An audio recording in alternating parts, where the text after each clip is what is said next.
Grabatzen ari garen unean gaueko 10:05 gutxi diren honetan, Elordik eta Salaberriak Barainaingo Retegi pilotalekuan jokatu duten lauterdiko San Fermin torneoko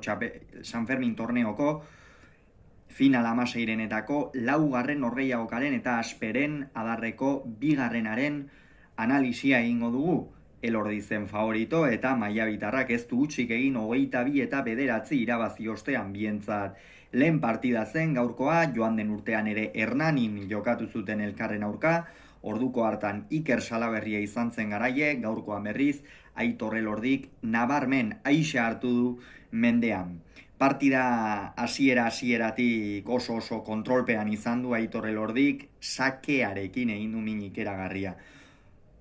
Barainaingo pilotalekuaren ezaugarriak Elordirentzat ezin hobeak izan dira gaurkoan, 5 eta 8 aurreratu da, 5etik jada 3 sartu dizkio sakez, lehen tantoa barne, eta Salaberria kolpea nola tira, ezinean ikusi dugu alde horretatik, 5 eta 8 aurreratu da, 12 eta 3 ondoren, eta benetan horixe izan da, gako nagusia sakea batetik, baina gero ere piloteoan esaten genuen, nik uste Elordik txapelketa hau oso momentu honean harrapatu duela, azkenean aurrekoan ere Zabaletarekin sekulako partida atera zuen, udatik,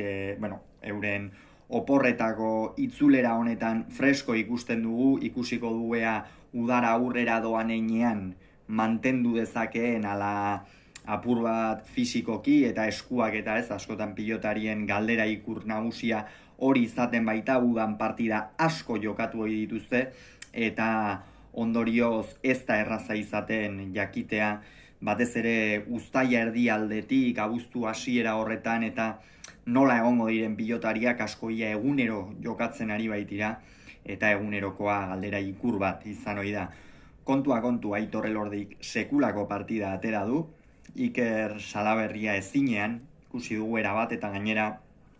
abaguneak zituenean izan baititu, ez da izan Aitor Elordik ez diola abagunerik utzi aurrean eta askotan elkarri oso zuzen jokatu diote,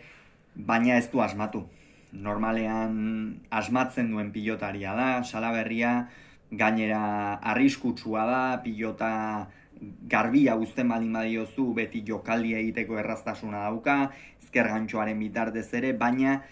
sakea izan duenean ere eta sake onak egin dituenean gero ez da airearen bila joan, eta nik uste hor erru handi xamar bat izan duela Salaberriak, airearen bila joan izan balitz behar bada eta kontuan izanik pilotalekuaren ezaugarriak nolakoak ziren, hau da pilotaleku azkarra dela lurretik eta abar,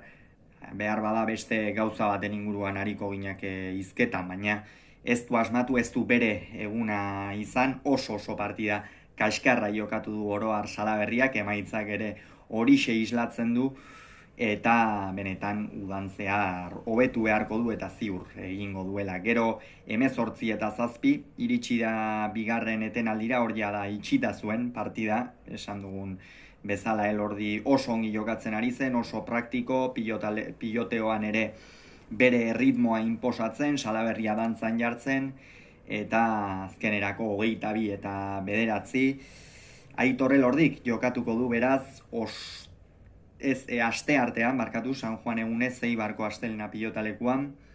Peio Etxeberriaren aurka, egun hartan izango dira ere, seguran Zabala eta Dario Errioxarrak nor baino nor gehiago, baina kiroluneak pilotarekin ere ez du etenik, eta bihar